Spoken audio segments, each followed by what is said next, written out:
Saludos a todos en este día.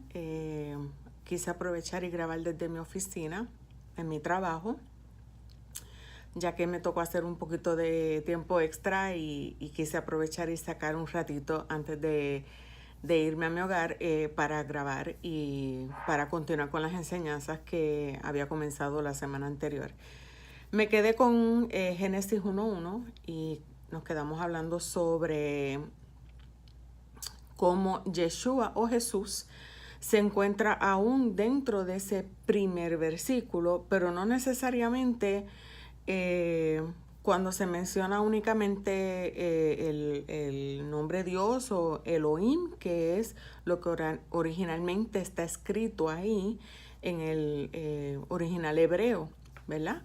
Del libro de Génesis, sino que en esa pequeñita palabrita et, que está compuesta de las letras Aleph y Taf, y que pues les pude explicar cómo eso tiene que ver con cuando él dice yo soy el principio y el final en el libro de Apocalipsis, y cómo él cumplió con ambas cosas.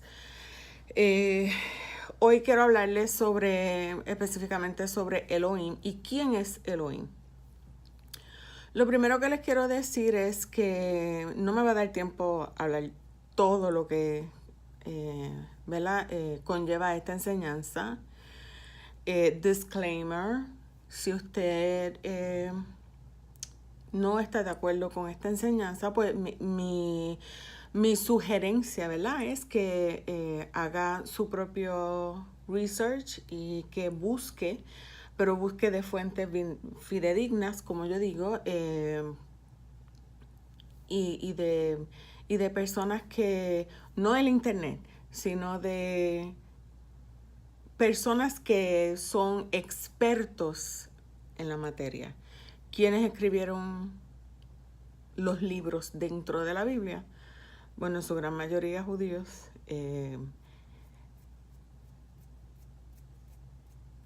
No, todos eran judíos. Pablo era el único que tenía también ciudadanía romana, pero todos eran judíos. Quiero comenzar explicando cómo Elohim es un nombre pero plural, y ustedes a lo mejor ya tienen conocimiento sobre esto. Cada vez que él habló, él decía hagamos, y o sea que lo que hacía era referirse a sí mismo con un término plural y no singular. Elohim es plural para el nombre Eloah, que significa el Dios que sustenta, pero Elohim, que es en plural, toda palabra hebrea que termina con ot, que es ot, o im, que es im, pues entonces está hablando en plural, no singular. So, Elohim como tal realmente significa el Dios Todopoderoso. Pero claro, porque es la unidad de la deidad completa en un solo nombre. Pero cuando vamos al singular o la raíz de donde sale Elohim, vemos que Eloah significa el Dios que me sustenta. De hecho, no que me sustenta, el Dios que sustenta, me disculpan. Y cuando vamos al antiguo hebreo y a la verdadera raíz de lo que significa Eloah significa el Dios que sustenta con su seno.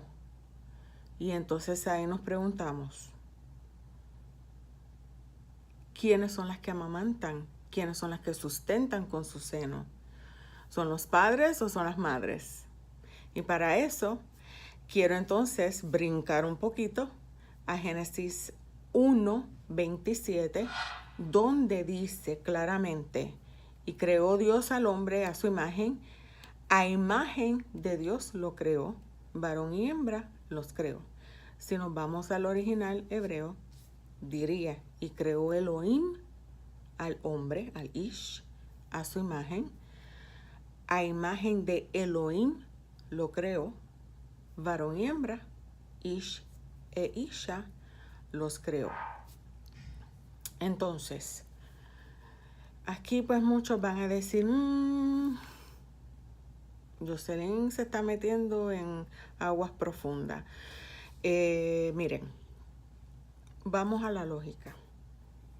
Por muchos años, nuestras creencias han sido basadas en una creencia o en un dogma mayormente machista.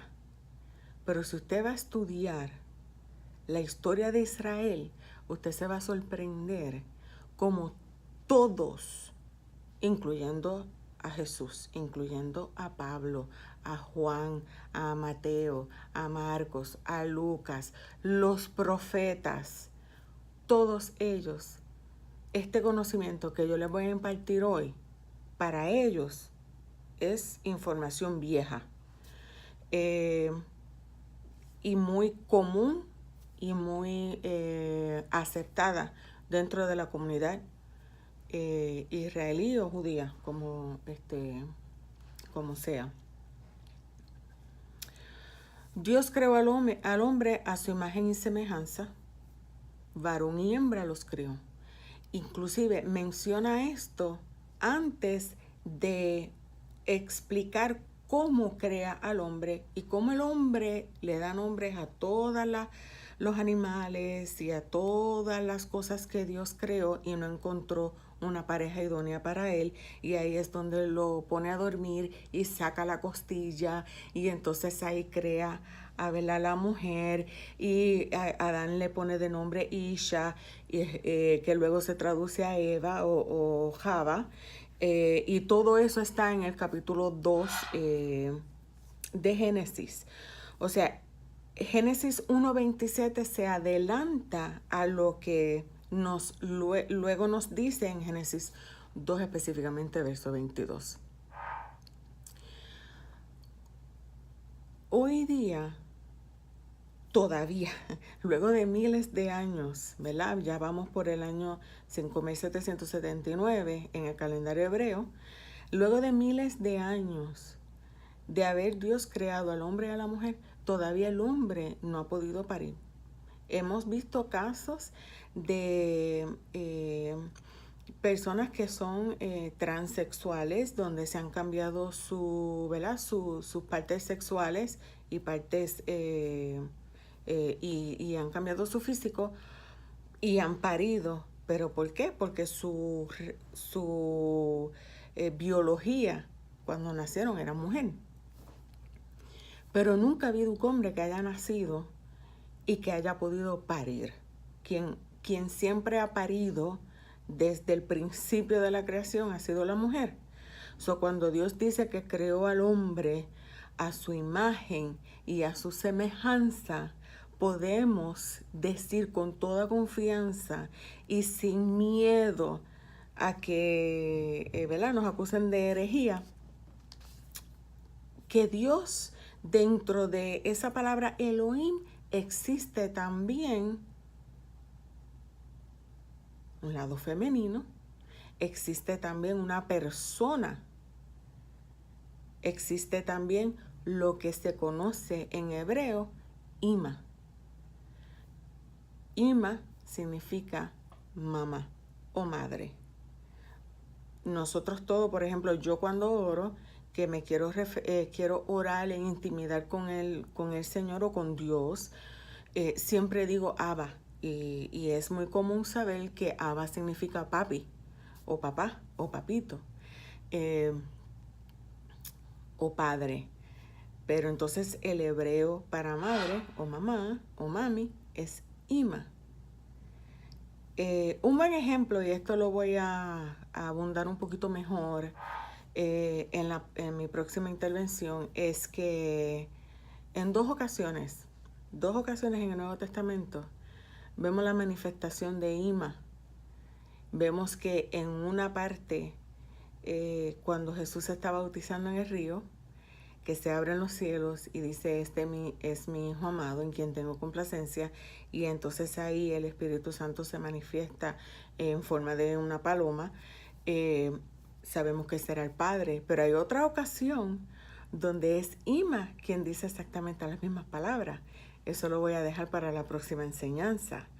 En este caso, yo lo que quiero es enfatizar que dentro de la unidad, la oración más importante, y que luego le voy a comprobar que aún Jesús o Yeshua confirma que esa es la oración más importante dentro, ¿verdad?, de la Biblia, o el mandamiento más grande dentro de la Biblia, es el que dice, o la oración conocida como el Shema, que dice: Shema Israel, Adonai Eloheinu, Adonai Echad. ¿Qué significa eso en español? Escucha, Israel, el Señor es tu Dios, el Señor uno es, o Adonai uno es.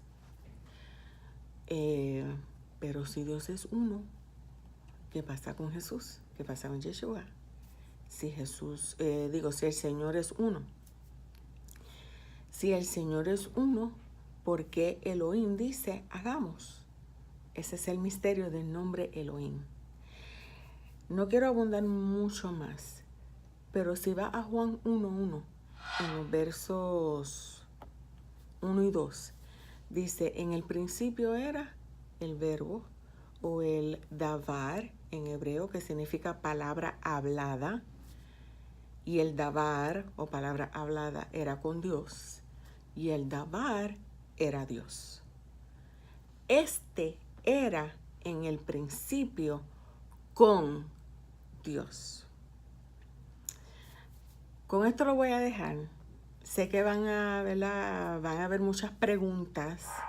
Quiero hacer otro video pronto para poder explicar todo lo que acabo de decir.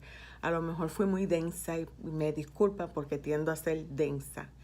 Lo que sí, el punto de todo es que dentro de la palabra Elohim, que sabemos que es un nombre, pero también está pronunciado en forma plural, tenemos al Padre, tenemos al Hijo, tenemos obviamente al Espíritu Santo, porque dice que el Espíritu de Dios se movía sobre la faz del abismo o de las aguas.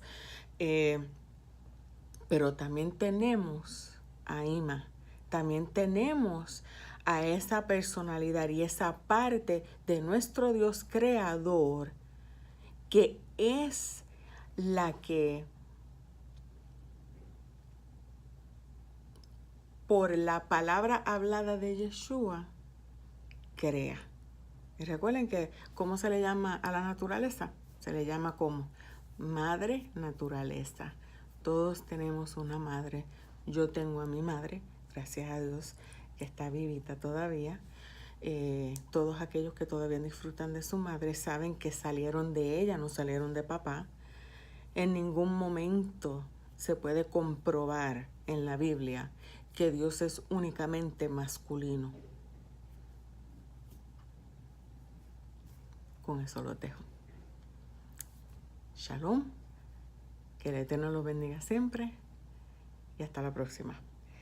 Si les interesa, puede suscribirse. Donde está la campanita al lado de subscribe, que ahí es donde le llegan las notificaciones cada vez que yo suba un video nuevo. Esta semana pues me atrasé 2 días, pero creo que voy a subir uno antes de cumplir la semana. Y nada, si les interesa, comparta. Si no está de acuerdo, de forma respetuosa, me lo deja saber. Podemos hablar y podemos profundizar un poquito más sobre las escrituras. Amén. Bueno, hasta la próxima. Shalom, shalom. Bye.